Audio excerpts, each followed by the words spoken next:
partir do momento que a gente entende como é que são as células procariontes, a gente também consegue entender as eucariontes.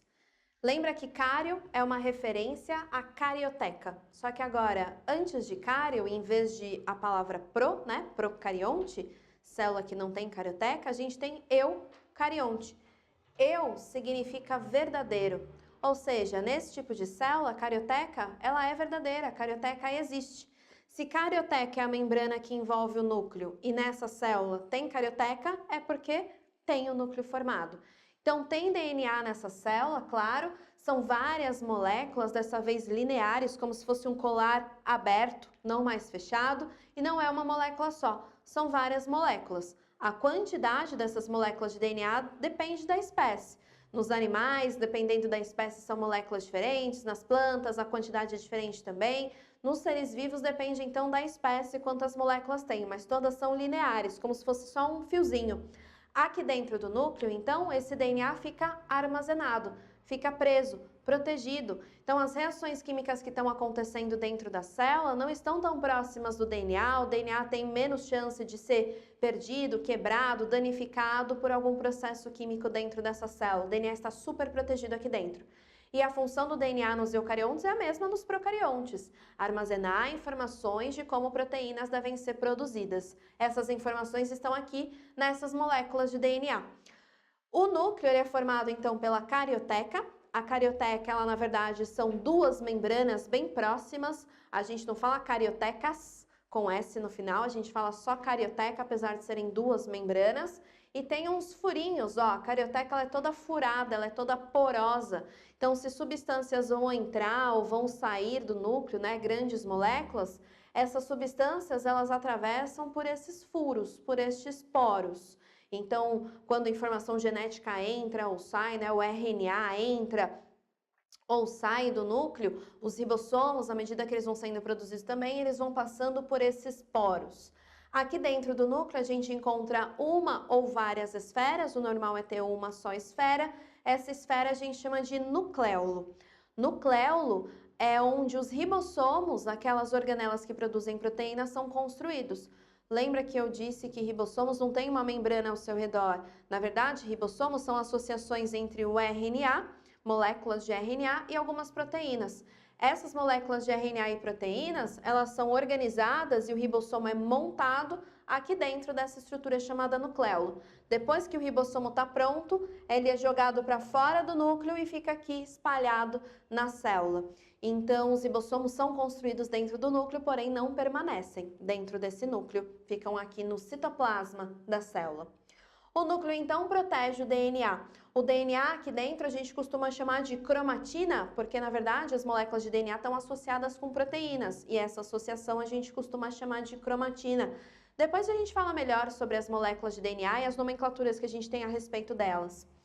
A gente tem os ribossomos, característica básica de todas as células. A gente tem membrana plasmática, todas as células têm membrana plasmática, só que aqui a gente tem uma novidade. As organelas membranosas, eu não destaquei nenhuma em específico, né? Mas as organelas membranosas são outras organelas, além do ribossomo, que são responsáveis por grupos de reações químicas específicas.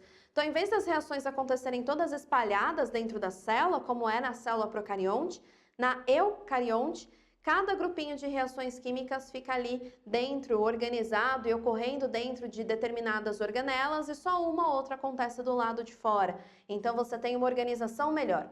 Eu destaquei aqui só os centríolos, né? Os centríolos, depois a gente acaba falando um pouco melhor deles na parte de divisão celular, mitose, meiose.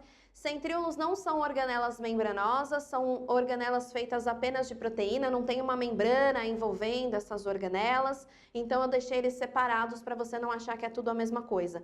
Os centríolos têm a função de participar e facilitar a divisão celular, formando filamentos de proteína que ajudam na divisão da célula, e a gente tem também a participação deles na formação de cílios e de flagelos, que também são feitos de proteína. Então são várias organelas membranosas, depois a gente fala melhor sobre elas para você lembrar das funções. Uma coisa que só as células eucariontes têm e que as células procariontes não têm é o citoesqueleto. Fiz aqui só um esqueminha de citoesqueleto, mas imagina que esse emaranhado de fiozinhos está espalhado por toda essa célula. Esses filamentos Esses fiozinhos são feitos de proteína, é como se fosse uma rede toda feita de proteínas, microtúbulos e microfilamentos de proteína. Esses fiozinhos de proteína, imagina como se eles fossem arames, bem fininhos. Esses arames bem fininhos conseguem segurar as organelas, as estruturas da célula no mesmo lugar, para elas não ficarem ali sambando, ficando se mexendo, elas ficam paradas no mesmo lugar, ancoradas. Então, uma das funções do citoesqueleto é a ancoragem das estruturas celulares, manter tudo no local e ajuda também a manter a forma dessa célula, né? Então, toda célula eucarionte tem o citoesqueleto, que ajuda a manter o seu formato e ajuda também a manter as estruturas nos devidos lugares. Nem toda célula eucarionte tem apenas membrana, tem célula eucarionte que tem parede celular, tem diferenças nos tipos de organela que cada célula eucarionte tem, só que aí a gente teria que falar de cada tipo celular. A gente vai diferenciar células animais de células vegetais, que é o importante para o vestibular. Mas como a gente tem em todos os outros reinos, né, tirando o reino monero, o reino das bactérias, todos os outros reinos são reinos de seres vivos formados por células eucariontes. Então, se eu comparo a célula de um fungo com a célula de uma planta, é claro que a gente vai encontrar diferenças. Se eu comparo a célula de uma planta com a célula de um protozoário, é claro que vai ter diferença. Então, a gente vê essas diferenças ao longo das aulas de reino, né? Então, quando você estuda reino monera, você relembra de novo como é que é a estrutura da célula procarionte.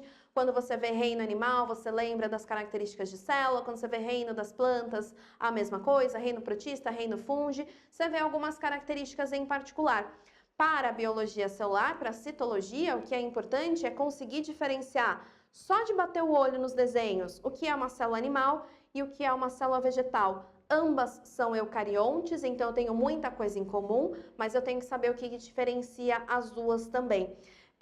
Nas outras células, a gente também tem algumas diferenças, mas você vai vendo ao longo das aulas de reino, né? Reino fungi, reino protista, você vai vendo as diferenças que acontecem. Então lembra, célula eucarionte tem um núcleo organizado, o DNA fica guardado e protegido dentro do núcleo. Além de ribossomos, tem várias outras organelas, que a gente chama de organelas membranosas, tem o centríolo também, na maioria das células eucariontes, para ajudar na divisão celular e na formação de algumas estruturas, como cílios e flagelo, e células eucariontes também têm citoesqueleto, então tem algumas novidades. O basicão continua, membrana plasmática, o citosol, que é o meio aquoso para as reações químicas, o material genético, os ribossomos, isso é o basicão, todas as células têm, mas o a mais é núcleo, citoesqueleto e essas organelas membranosas. Então, começa a reparar bem na diferença entre procariontes e eucariontes, isso é muito cobrado no vestibular e é uma das coisas mais básicas da biologia celular, então você tem que associar.